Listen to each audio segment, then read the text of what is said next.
अच्छा सभी को। आज हम जानेंगे कि राजा द्रुपद और द्रोणाचार्य जी के बीच में जो राजनीतिक झगड़ा था वो झगड़ा क्या था और क्यों हुआ था। तो महाभारत में पृषद नाम के एक राजा थे जो भरद्वाज मुनि के मित्र थे। उनके पुत्र का नाम द्रुपद था। वह अपने पुत्र को भरद्वाज आश्रम में रखकर उसे शिक्षा ग्रहण करा रहे थे और वहां पे द्रोणाचार्य भी रहते थे। तो उस समय द्रोणाचार्य और द्रुपद एक अच्छे मित्र थे। एक दिन द्रुपद ने द्रोणाचार्य जी से कहा कि जब मैं राजा बनूंगा तब तुम मेरे साथ रहना। मेरा राज्य, संपत्ति और सुख पर भी तुम्हारा समान अधिकार होगा। जब राजा पृषद की मृत्यु हो गई तो द्रुपद पंचाल देश के राजा बन गए। दूसरी तरफ द्रोणाचार्य अपने पिता के आश्रम में रहकर तपस्या करने लगे और उनका विवाह कृपाचार्य की बहन कृपि से हुआ। कृपि से ही उन्हें अश्वत्थामा को जन्म दिया। फिर एक दिन दूसरे ऋषि मुनि के पुत्रों को देखकर अश्वत्थामा भी दूध के लिए रोने लगा, लेकिन गाय न होने की वजह से द्रोणाचार्य जी उसके लिए दूध का प्रबंध नहीं कर सके और इस बात से वो अत्यंत दुखी हुए। जब द्रोणाचार्य जी को पता चला कि उनका मित्र द्रुपद राजा बन गया है तो वह बचपन के किए गए वादे को याद दिलाने के लिए और ध्यान दिलाने के लिए उससे मिलने गए। वहां पे जाके द्रोणाचार्य जी ने द्रुपद से कहा कि मैं तुम्हारे बचपन का मित्र हूँ।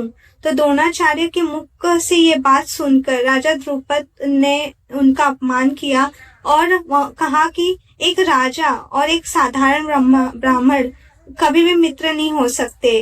राजा के गरीबों से कभी दोस्ती नहीं हो सकती।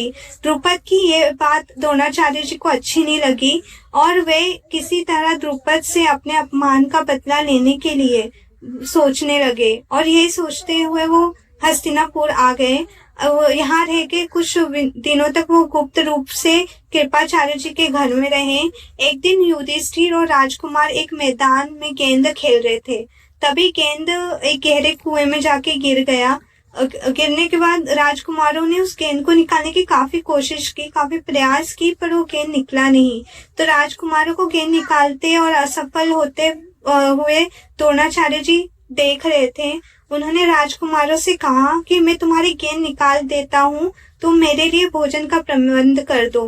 द्रोणाचार्य जी ने अभिमंत्री तरीकों से तिनकों की मदद से कुएं से गेंद निकाल दी और राजकुमारों ने यह सब देखा तो उन्हें बड़ा ही आश्चर्य लगा कि उन्होंने इतने अच्छे से गेंद कैसे निकाल दी।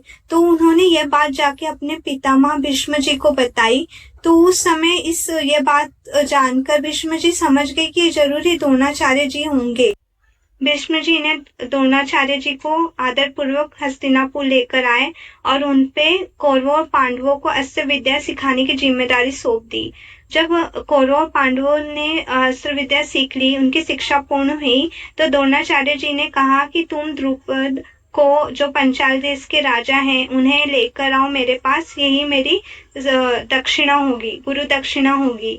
तो पहले कौरवों ने काफी प्रयास किया कि राजा द्रुपद को लेकर आए बंदी बनाकर, पर वो असफल रहे। फिर बाद में पांडवों ने प्रयास किया और वो अर्जुन के पराक्रम शक्ति से द्रुपद को बंदी बनाकर द्रोणाचार्य जी के पास लेकर आए। तब द्रोणाचार्य जी ने उसका आधा राज्य अपने पास रख लिया और आधा राज्य लौटा दिया। इस प्रकार दोनों में समानता हो गई। पर द्रुपद इससे काफी क्रोधित हुआ और उसमें बदले की भावना जागी और उसने यज्ञ करवाया और उस यज्ञ से धृष्टद्युम्न का जन्म हुआ, जो कि द्रोणाचार्य जी का वध करे। हरे कृष्ण।